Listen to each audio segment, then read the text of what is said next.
Welcome to the Elizabethtown High School Football Preview Show, featuring Head Coach Tyler Mattingly. Sponsored by Lindsay Keitha Lickna, Kentucky Farm Bureau Insurance, and Give 270. Now, here is your host, Andy Gaines, and Coach Tyler Mattingly. Well, good evening, everyone. Welcome to Week 6 of the EHS Football Coaches Show, live from Social on Main.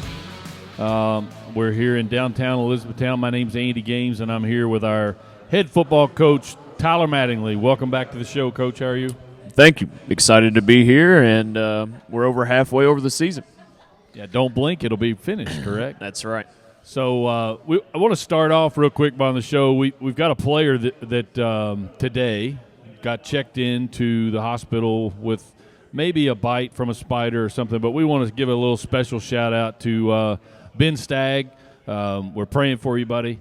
Hope you get to feeling better, and I'm sure the team will represent you well while you're out. So just wanted to drop that little line on Ben. For sure. Great young man, and also, too, want to keep the Stewart family in our thoughts and prayers as well. They're going through a few things. So just one of those weeks that you get reminded that this is more than about football, and it is about the family that we have created here. That's right. So, well, we played Bardstown last Friday. I was in Canton, Ohio, so I was not able to attend, but I was telling you before the show I did watch the game through Josh Claywell's great Twitter feed. Let's talk about the first half. Let's talk about the first half and how that went.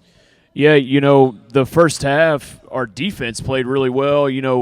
They gave up 2 touchdowns, but the things that we worked on last week and what we talked about, in the coaches show last week, which was about, just continuing to get better at our assignments, playing gap sound football on defense, and then flying to the football. Our kids did a really good job of, we gave up, I think, maybe 1 or 2 big plays, but we were getting 3 and outs, and we were even getting in, I told you that we'd been struggling on third down. We were getting off the field on third down, and then we really couldn't get anything going on offense until the last drive before the half. And, we don't execute right before half, and that really hurt. If we could have gone down 14-7 rather than 14-0, that changes the game, in my opinion. But our kids battled back, and we had a much better second half. Well, and so watching it from afar and watching the game, you see the fight, even if I wasn't there, because you're down 14-0 going to halftime. You come out and you get it tied 14-14. Right. Pretty quickly in the third quarter. Yeah, we come out and, at halftime, we made some adjustments. We talked about what we needed to do differently, and we came out and we executed right away. And in a game where it was really difficult to catch, kind of a rhythm of the game. There were a lot of penalties. There were a lot of flags. It was really tough to just catch that rhythm. I thought our kids did a really good job coming out of halftime. And like you said, we had a big play by our quarterback and Tay Townsend. Our quarterback had the opportunity to pull it off of the run game and, throw a go ball. So we hit a 67-yard touchdown right off the first series, and that was huge for us because it gave our kids confidence. And, then we go in and get a few turnovers in the second half as well. And, we battled. We got it to 14-14, then it was 21-14, and, and then they get up another touchdown. So we're down 2 touchdowns again, and then we fight back. And then, of course, we go down. We're on our 10-yard line, make a mistake, down in our own red zone. So tough to come back from that. So we kind of go back to what we've talked about the last 2 or 3 weeks is we've played hard, we're showing fight, but we're still making some mistakes in critical times, and that's just getting older as a team and learning from those. But at some time, right, you got to step through the door and change it. Right, and and that's one thing we talked about this weekend as a coaching staff is continuing to raise the bar for these young men that, yes, they're either inexperienced or they truly are young. I mean, we're playing with quite a few freshmen and we're putting them in those situations, but now with more game minutes under their belt, we've got to now take what they're doing wrong we got to continue to teach them, but now we got to start holding them accountable to, hey, this is what you're being coached to do, so we can't give up for one play, because that's what happened when, we threw that interception in the end zone. We're still only down 1 touchdown with 5 minutes left in the game, right? So your defense has played well. Our defense has played well. We let up on one play. We stopped pursuing the football. We had the guy stopped. Yeah. He bounces off. Our guys stop their pursuit, and he goes 70 yards for a touchdown. So right then and there, the mojo completely switched, right? And so that's really difficult to bounce back from, especially from an inexperienced team. And, hats off to Bardstown. I thought one big thing, and I actually texted our coaches this, and this is something that I knew, and what we've got to continue to improve on is Bardstown was a much stronger team than us. And so we've got to really focus on what we're doing in the weight room. And thankfully, with an extra day this week, we've actually had an extra day in the weight room. And so we're going to continue to try to fix those things. Well, I'm proud of the guys for how they did fight back and gave themselves opportunities there in the fourth quarter to give themselves a shot. But we'll kind of move into this week. We're going to have some weather to deal with tomorrow and Saturday. A lot of the high school games are getting ready to kick off. They've moved to tonight. But we are taking a little road trip on Saturday, going to Pikeville, Shelby Valley. That's right. Yeah, we're going to have a 4.5-hour charter bus ride on Saturday. We're going to start our adventure at 10 a.m., and we're going to stop at George Rogers Clark High School. We're going to stop there. We're going to do a walkthrough. We're going to have our team meal like we always do, kind of collect ourselves, and then we'll get back on the charter and arrive at Shelby Valley about 3:30, and everything's going to be the same. I keep on telling our kids, though, a big part of Saturday is how are we going to handle that day. So I've kind of talked to them a little bit more this week of what the plan is, what to expect, because I think the more that they know, the more that they can prepare their mind. Find that routine like a normal Friday on a Saturday in some way, shape, or form. So we to talk about Shelby Valley in the matchup Saturday night. Yeah, so they have a really, really good quarterback. He's thrown for 1,000 yards already. He's definitely their most elusive player on the field. He makes a lot of plays in and out of the pocket. He's got two weapons that he really likes to go to. They use their running back a lot, and then they have a kind of a Y. He's kind of an inside slot guy that's a bigger guy that he really likes to get the football to. But they're running a spread offense, which, believe it or not, is actually pretty common in Eastern Kentucky. A lot of people had somebody make that comment. I'm like, well, where Tim Couch was from, and Tim Couch is who helped start the air raid in the state of Kentucky. Right. So. That they're an air raid offense. Defensively, they run a 3-3 stack. They play a cover 3. They're going to play a little bit of man defense. I do think they give us some opportunities to attack them on defense, but we're going to have to execute. We had opportunities this past Friday against Bardstown that we didn't execute, and that's tough to be successful and win games. So where are we at on the injury front? Are we healthy? Yeah, I mean, other than we talked about Ben Staggs at the beginning, everybody else, we've got a few injuries, but nothing that's going to hold us out, right? And so we are also learning how to take care of our body right now, and that's really a program thing, right? And we have a great trainer in Carol George. So I was going to say, I was going to point out, we got a good trainer, Carol George, take care of you all week, That's right. She took care of me when I was in high school. Go. She was my trainer in high school. So, but no, so we've been talking to him of like, at this point of the year, everybody's battling something.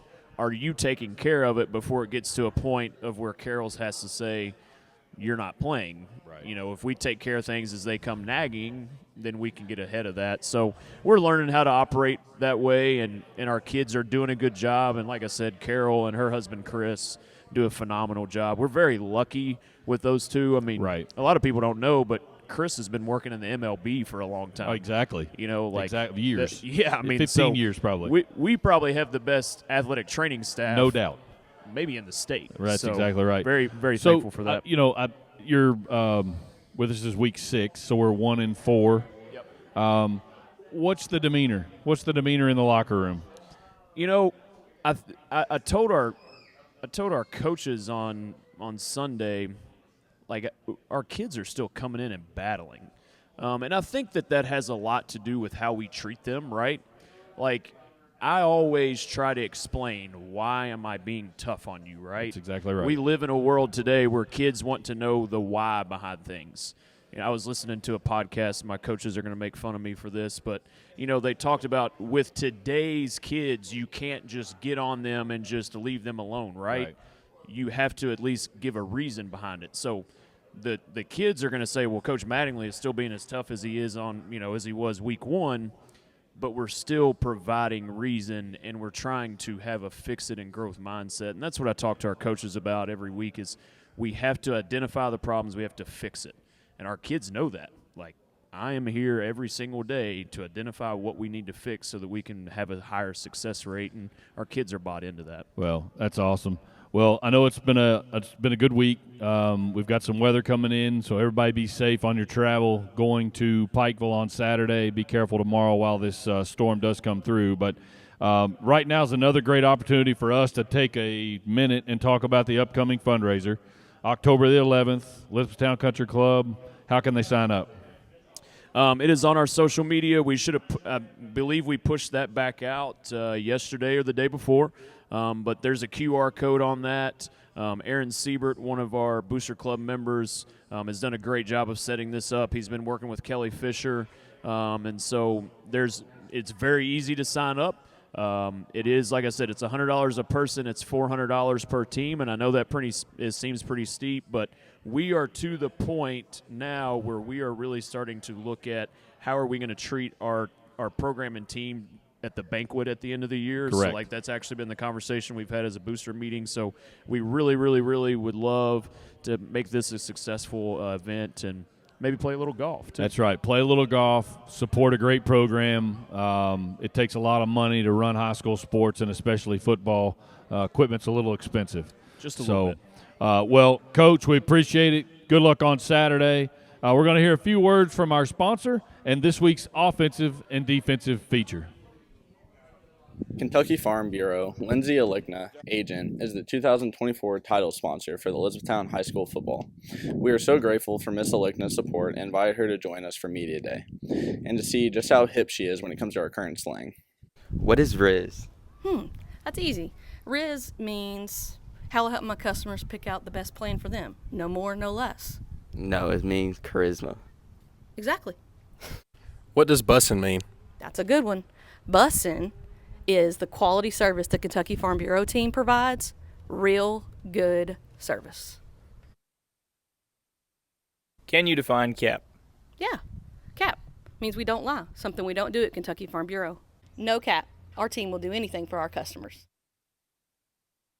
Miss Alikna, that was impressive. Thanks again for your support of the EHS football. As the title sponsor, you are the GOAT. Thanks. You may not be fluent in teenager, but at least you can have an insurance agent that speaks your language.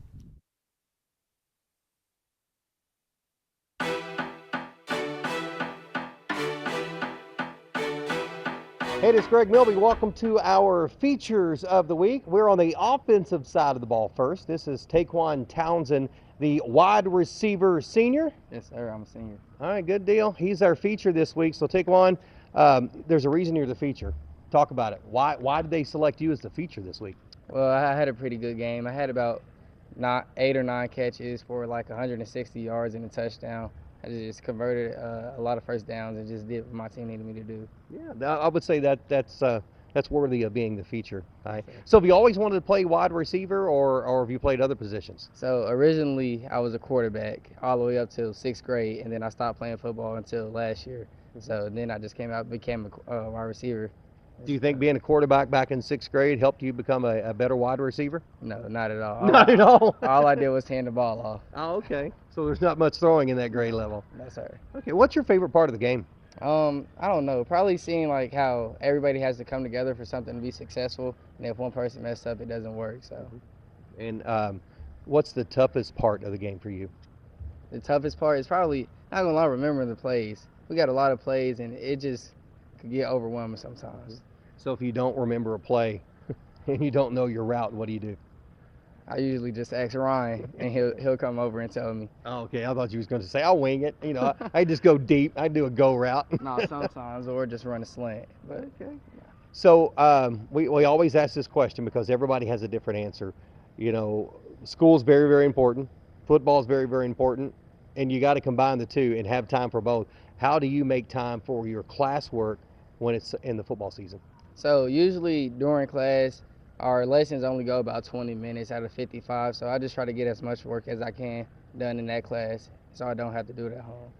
Good deal. Awesome. So do you kind of, you know, buy the quarterback a hamburger or a milkshake every once in a while just so he kind of has his eyes over there on Taekwon? I mean, we're just real close, so I don't think I got to do that. So Okay. I just think it's built within us. Good deal. That's honesty. I like that. Taekwon Townsend, he is a wide receiver senior and our offensive feature of the week. Give 270 is in the business of doing good for our community. The local nonprofit is uniquely positioned to quickly and efficiently translate the philanthropic spirit of individuals in our community into effective fundraising campaigns, whether it be through fun, weekly raffles, or fundraising events like the Eric and Joe Show. Give 270 is making a lasting impact on our community and region. Learn more about how you can help by visiting give270.org.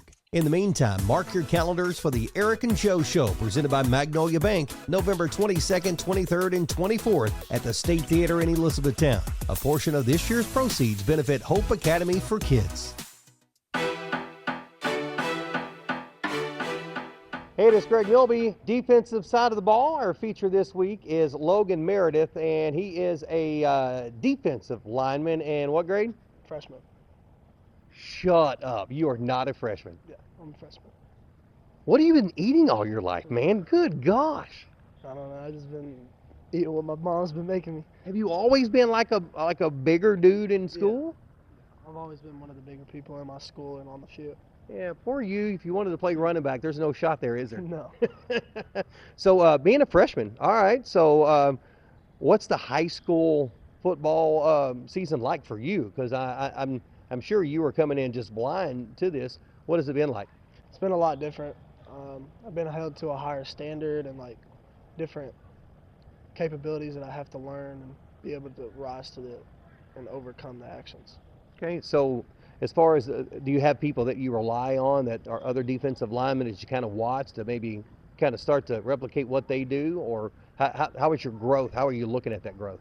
The senior Trey Durham, I've been really like trying to copy some of the stuff he's doing and like trying to take action after what he's been doing just to help persuade all the other younger D linemen and help them too.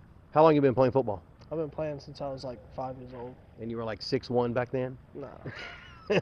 So why football? Why do you love football so much? I don't know. I like the contact, being able to, it's a team sport, being able to have the teamwork and all the dedication together just to win games and just be able to work together. Okay, so what does DeLogan do outside of football practice and outside of school? What are your other hobbies? I like to go outside, hang out with friends, just swim, go to the pool sometimes, play video games. Yeah. Okay, well that's good. All right, so freshman year, lots of different things in high school, then in middle school. Let's talk about, we always ask this question, student athletes are also students and they're athletes. So how do you balance the two? Well, I try to get as much work as I can done in class, as much as I can. So that way, whenever I go home, I can either do what I have to do at home and just get it done and just worry about other football stuff, either if I have to study plays or stuff like that, or just have my own time and be able to do whatever I want. All right, he's a defensive feature, but you're a tight end on the offensive side too, right? Yeah. Yeah, so you gotta have some endurance in there too, don't you? All right, good deal. That's Logan Meredith. He is our defensive feature of the week.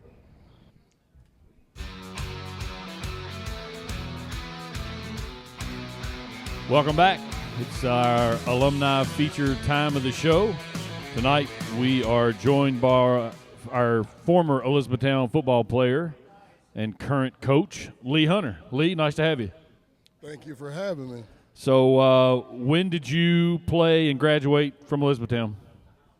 I attended E-Town from 1999 until 2003. Okay. All right. So tell us a good memory about being a Panther.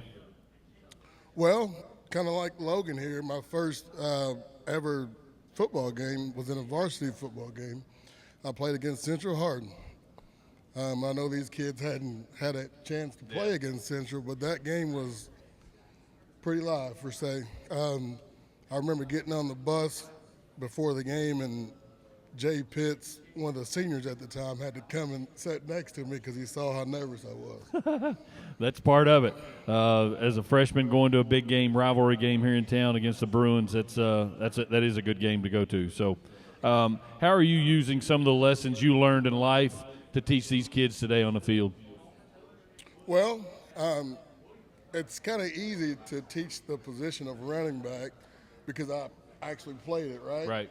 So some of the things that they go through and they see today, I can kind of explain it from a player's perspective. Right. And I think that's kind of helped me a lot, and that's kind of helped me build relationships with the kids that I have right now. Great. So youth football, Panther youth football, I know you're heavily involved in that. Tell us what all you're involved with there with the Panther youth football program. Well, I've actually been involved with youth football for about 8 years now. I was the first ever Panther youth football coach. Ross Brown and Quentin Brown brought me in to lead that initiative, and it's kind of grown over time. To say the least. Right? It's really grown.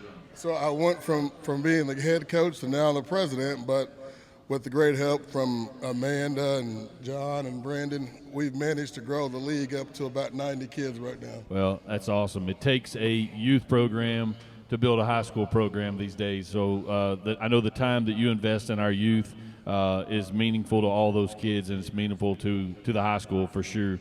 What do you hope our current Panthers are taking away from their football experience? Well, I just really want them to embrace every minute of their time. I said I graduated in 2003, but my last football year was 2002. Right. So that last year was something I didn't get to play, and I still regret it. And I look at some of these guys, and I can just see that they're not giving it 100%, and I know how that's going to feel when this time's over. 15 years later, it hurts. So I go back and I tell those guys, hey, man, you better get out there. You're not that hurt, right? Yep. Let's go. So just to take it to every moment that they can. Well, Lee, we appreciate you joining us tonight. Good luck this week in Pikeville against Shelby Valley. We're going to transition to our student-athlete feature. This week we highlight the Lady Panther cross-country team. Hey, this is Greg Milby, and this is our student-athlete spotlight. We are shining it today on girls cross-country. Ella, what's your last name? Tucker. Ella Tucker, junior, cross-country. You just love to run, right, like Forrest Gump? Yeah, I guess. Okay, so where did the love of running come from? Growing up, my parents always ran, and then they kind of just were like, you should do cross-country, and then I just kind of over the years fell in love with it. Okay, so we're rolling along in the season. You guys have not had a ton of meets yet. Is the backside of your season loaded up with meets? Yeah, so this weekend we have a race against John Hardin, and we're racing a lot of our regional teams, and then we have conference and regions coming up in October. Okay, so what is your favorite thing about being a cross-country runner? Cross-country, I really like the team atmosphere, just like getting to run with your teammates and just like hang out with them. Because running it's a love-hate thing. You either love it or you hate it, and I'm sure some days you have the love and some days you have the hate. Some days, yeah, for sure. Okay, so what do you think is the toughest part for you in the training process? Is it the long run? Is it the short repeat sprints that you're doing? What do they call them? Fartleks or whatever? Fartleks? Yeah. Yeah, definitely the longer stuff for me. Endurance is definitely, I struggle a lot in that. Okay. So on the spectator side of it all, do your parents come to your meets? Yeah, they do. So are they runners? No, none of them were runners. But they're running during cross-country season. Oh, yeah, they run all over the course trying to see me. I jokingly say if you are a cross-country parent, you will be in shape by the end of the cross-country season because they do a lot of running from point to point. Yeah. All right, so being a student athlete, I know is just as important as being the athlete. So talk about how do you balance the work in the classroom and the work on the road? I just try to make sure, like, after practice and stuff, I get my homework done and just make sure I keep my grades up. Just whenever I'm not running, make sure everything's good with school. Well, good deal. Well, best of luck in the rest of the season. Thank you. All right. Again, that's our feature, the student athlete feature for this week. A special thank you to our 2024 fuel sponsors who make sure our Elizabethtown Panthers football team is nourished after practice, before games, and of course, the post-game snack. We are grateful to these community partners for all they do for our Panthers. Sponsorship opportunities starting as low as $100 are still available to support the Elizabethtown Quarterback Club.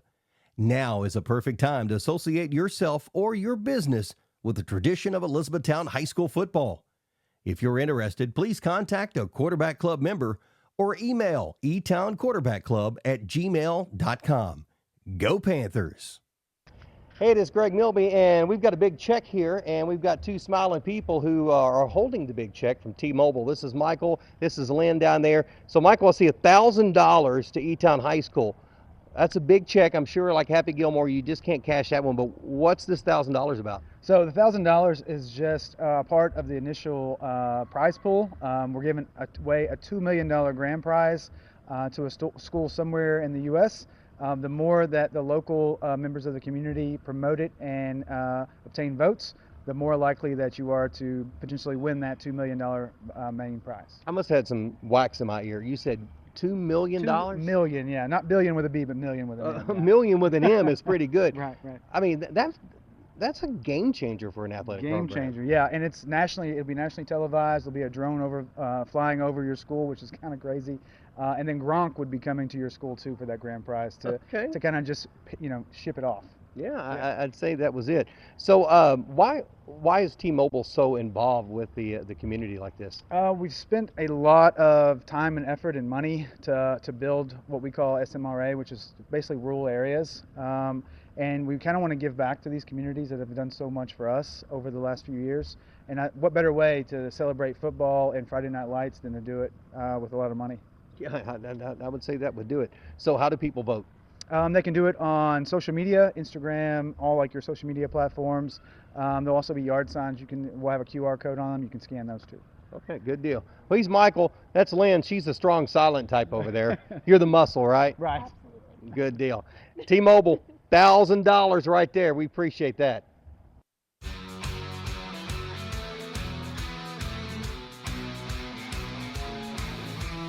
Welcome back. We're at our closing segment of the show this evening where we usually, and I'll say it again tonight, we thank Social on Main. They host us every Thursday night. They're a great host. It's a great spot for us to get here and do the show. But right now we are joined by Doug Bratcher. Welcome to the show, Doug. Hey, thanks for having me. So just to prepare everyone, this is how this segment of the show is going to go, okay? So Doug is here because his wife purchased this segment at the football auction. Correct. You paid for it. She purchased it. No, she paid for it and purchased it. Okay. All right. Well, we are very excited to have you. So how are you connected to the Panther football team? I have a kid that plays on the football team, and I have a little guy in the youth league. Shout out to Lex and Link. All right. Go Panthers. So I didn't know Doug personally maybe until about a month or so ago. Was at the first football game. Son gets hurt. Looks like it's a shoulder. I've got experience with some shoulders with my son. I'm like, God. I looked up in the stands, and Doug's like this. And I know that feeling. Yeah. It's a sick feeling. It is. I was very thankful for your words of wisdom, actually, because I was in a dark spot after we dealt with some of it last year, but you really talked me through it. And it's not fun. It's not. We had the great trainers and stuff, and everybody's taking care of them. It's been really good. That's right. So, well, let's get to the meat of this interview. So there is an ad running on this show. On this one? That runs every week. And it's a highlight of this show that's around the area. Yeah. But you do a toe touch. I do a toe touch. That was a few years ago when I was still in my prime. So we've give that up? I try. Okay. All right. Well, I had to bring it. That's not on the list. I just had I've seen Oh, it that. for Don't show that. I've liked it for 4 weeks. Yeah. Here we go. There we go. I have no comment about this picture. So back to the show. Yeah. I hear you're back for the 11th annual Eric and Joe Show, November 22nd through 24th at the State Theater. That's right, State Theater. This is the 11th year they've done it. This is the 11th year they've been in it, and it's my favorite thing I do every year. Well, it is quite the show. Yeah. And to be able to keep a straight face with Eric and Joe, I'm not real sure how you do it. I'm not really good at it usually. Sometimes getting all the lines right stresses me out enough, and then looking at those guys while we're doing it can be really hard. But, it's the show, if you've never been, the show would be quite like a Saturday Night Live. It's a sketch comedy show with musical acts and videos, and it's funny. I'm going to say something. This is controversial. It's funny. It's family friendly, and it's still funny. I know Amen. Sometimes people don't put those two things together, No. but I promise you it's good, hilarious. clean comedy. It is. It Yeah. is. So, But don't, that may look it like it's not family friendly. I promise that it is. yeah, that's kind of disturbing. I mean, Well, Eric is disturbing. Yeah, Eric is very disturbing. The ladies look great. Joe is yeah, I would give that opinion with Joe. Yeah. And So- Eric is disturbing. It is. Yeah. It is. The show is super fun, and if you've been in the past, I wanna promise you that there are a few characters from the past that will make returns. So who's returning? Well, some of it I can't. There's agreements, but I Okay. believe I can confidently say you will probably see Tannenbaum, the Talking Christmas Tree, probably Troy T. Woods, and a couple of those I don't want to say just yet. Okay. All right. Well, Joe is standing over here with a nice shirt on. It's a lot of pressure. It's a lot of pressure. He's got a nice shirt on, too. He does. So I had my Troy T. Woods for President shirt on, but I was a little chilly, and, I didn't want to get political this time of year. Yeah, I was trying to. There's enough of that going on. There's enough of that going on. I'm not trying to inject Troy into this race. Well, I promise you, if you have never been to the Eric and Joe Show, it's a great show to go to. Tickets go on sale Tuesday, October the 1st. It's a great, like you said, family-friendly event. It's a must-see here in the E-Town area. It usually sells out every night. Every night. If you're lucky, you might catch a Sunday afternoon if you're late, but the rest of them pretty much. You better get them early. So visit the ericandjoeshow.com for more details. Doug, this has been the best section, I think, in 5 weeks. Oh, well, I appreciate that. I mean, you've gotten, crowd participation. Hey. It's been amazing. Yeah, see? And that picture keeps coming up. That's enough. It is. Thanks, Doug. Hey, Appreciate thank you you joining us. Thanks to everybody for joining us tonight. Good luck this week. We got a long ride Saturday morning, Saturday afternoon. But we do thank our sponsors that make this show possible. Kentucky Farm Bureau agent Lindsay Aligna, Gift 270, Kentucky's Heartland, and Social on Main. As always, go Big E. Yeah, go Big E.